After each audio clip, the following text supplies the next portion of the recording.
Hello welcome and good evening guys. Tech Bidyut চ্যানেলের আরেকটি নতুন mobile launching review and analysis ভিডিওতে তোমাদের আরও একবার অনেক অনেক স্বাগত জানাচ্ছি। গাইস, আইকিউ তাদের নতুন একটি মডেল লঞ্চ করতে চলেছে বাজারে এবং খুব শীঘ্রই সেটি বাজারে আসছে। গাইস, আইকিউ মডেলটি হলো আইকিউ নিও 10R। গাইস, মোবাইলটি সম্বন্ধে বিস্তারিত জানবো, মোবাইলটির মধ্যে কি ফিচার্স রয়েছে, দাম কত, কবে লঞ্চ হচ্ছে, সবকিছু। তোমরা আমার চ্যানেলটিকে সাবস্ক্রাইব, শেয়ার ও লাইক করছো, তার জন্য সবাইকে অসংখ্য অসংখ্য ধন্যবাদ। কিন্তু এখনো যারা ভিডিওগুলি দেখছো অথচ সাবস্ক্রাইব করোনি, তোমরাও চ্যানেলটি সাবস্ক্রাইব করে রাখো। তোমরা আমার উপর ভরসা রেখে যত সাবস্ক্রাইব করছো, তোমাদের প্রতি আমারও দায়িত্ব বেড়ে যাচ্ছে ভিডিও দেওয়ার জন্য। তোমরা নিশ্চিন্তে থাকো, তোমাদের দাদা বা ভাই যাই বলো না কেন তোমাদের ভিডিও দিতে প্রতিবদ্ধ।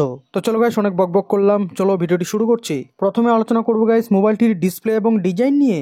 মোবাইলটির ডিসপ্লেতে ব্যবহার করা হয়েছে 6.78 ইঞ্চির AMOLED display. Display resolution 1260x2800 pixel, refresh rate 120 hertz, aspect ratio 20:9, display PPI ঘনত্ব 453 PPI, screen to body ratio 89%। Display protection হিসেবে ব্যবহার করা হয়েছে DT Star 2 গ্লাস প্রোটেকশন, রয়েছে 1 বিলিয়ন রং। ফিচার হিসেবে রয়েছে HDR সাপোর্টেড, ডিসপ্লেটি বেজেললেস এবং 5 হোল ডিসপ্লে। মোবাইলটির ওজন 196 গ্রাম। ব্যাক প্যানেলটি প্লাস্টিক দ্বারা ফিনিশ করা হয়েছে।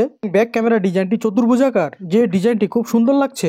আইকিউ কিন্তু একটি ভিভোরই অল্টারনেটিভ মোবাইল, তবে এই মোবাইলটির ফ্রেম ভিভোর থেকে একটু কম মজবুত। এবার কথা বলবো মোবাইলটির ক্যামেরা নিয়ে। মোবাইলটির পিছনে ডুয়েল ক্যামেরা ব্যবহার করা হয়েছে, যেখানে প্রধান ক্যামেরাটি 50 মেগাপিক্সেলের ওয়াইড অ্যাঙ্গেল ক্যামেরাটি ওআইএস সাপোর্টেড এবং দ্বিতীয় ক্যামেরাটি 8 মেগাপিক্সেলের আল্ট্রা ওয়াইড ক্যামেরা ব্যবহার করা হয়েছে। পেছনের ক্যামেরা ফিচার্সের মধ্যে রয়েছে অটো ফোকাস, প্যানোরামা, HDR এবং 30 FPS এ 4K ভিডিও এবং 1080 পিক্সেলে ভিডিও রেকর্ডিং করা যাবে।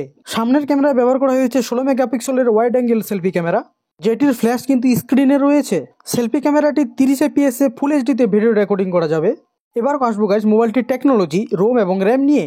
মোবাইলটির operating system android 15, custom UI origin OS 5, প্রসেসর ব্যবহার করা হয়েছে কোয়ালকম স্ন্যাপড্রাগন 8 জেনারেশন 5, সিপিইউ ব্যবহার করা হয়েছে 3 GHz অক্টা কোরের সিপিইউ, জিপিইউ অ্যাড্রেনো 735। মোবাইলটিতে জাভার পরিবর্তে ব্রাউজার ব্যবহার করা হয়েছে। মোবাইলটির র্যাম 8/256 এবং 12/512 জিবির। 8 জিবির র্যামকে 16 জিবি পর্যন্ত এবং 12 জিবির র্যামকে 24 জিবি পর্যন্ত পরবর্তীতে এক্সটেন্ডেবল করা যাবে। এবার কথা বলবো গাইস মোবাইলটির কানেক্টিভিটি নিয়ে। মোবাইলটির কানেক্টিভিটি 5G ভোল্টি, এছাড়াও রয়েছে 3G এবং 4G কানেকশন। একসঙ্গে দুটি সিম কার্ড ব্যবহার করা যাবে, কিন্তু মেমোরি কার্ড ব্যবহার করা যাবে না। এছাড়াও রয়েছে wifi 6, hotspot, Bluetooth 5.4, IR blaster. চার্জের জন্য ব্যবহার করা হয়েছে USB Type-C 2.0। এক্সট্রা ফিচার্সের মধ্যে রয়েছে GPS system, fingerprint sensor, face unlock. ফিঙ্গারপ্রিন্টটি রয়েছে মোবাইলটির ডিসপ্লেতে। সেন্সরের মধ্যে রয়েছে অ্যাক্সেলোমিটার, জাইরোমিটার, প্রক্সিমিটি, কম্পাস ইত্যাদি সেন্সর। মোবাইলটিতে 3.5mm এর হেডফোন জ্যাক নেই, রয়েছে NFC, ওয়াটার রেজিস্ট্যান্স। মোবাইলটিতে ধুলোবালি এবং জল প্রতিরোধী হিসেবে ব্যবহার করা হয়েছে IP64 প্রোটেক্টর। মাল্টিমিডিয়া হিসেবে মোবাইলটিতে FM রেডিও বাদ দিয়ে বাকি সবকিছুই মাল্টিমিডিয়া রয়েছে। এবার আলোচনা করব মোবাইলটির ব্যাটারি এবং স্পিকার নিয়ে।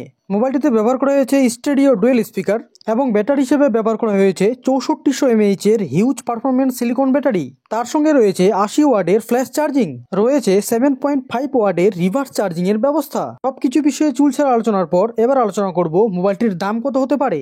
ইন্ডিয়াতে মোবাইলটির দাম থাকবে 30,000 টাকা এবং বাংলাদেশে এই মোবাইলটির দাম 40,000 টাকার আশেপাশে থাকবে। এবার কথা বলবো এই রেঞ্জের মধ্যে ভালো ফিচার্স কি রয়েছে। মোবাইলটির ডিসপ্লেটি খুব ভালো হতে চলেছে। ডিসপ্লে রেজলিউশন, পিপিআই ঘনত্ব, রিফ্রেশ রেট সবকিছুই ভালো।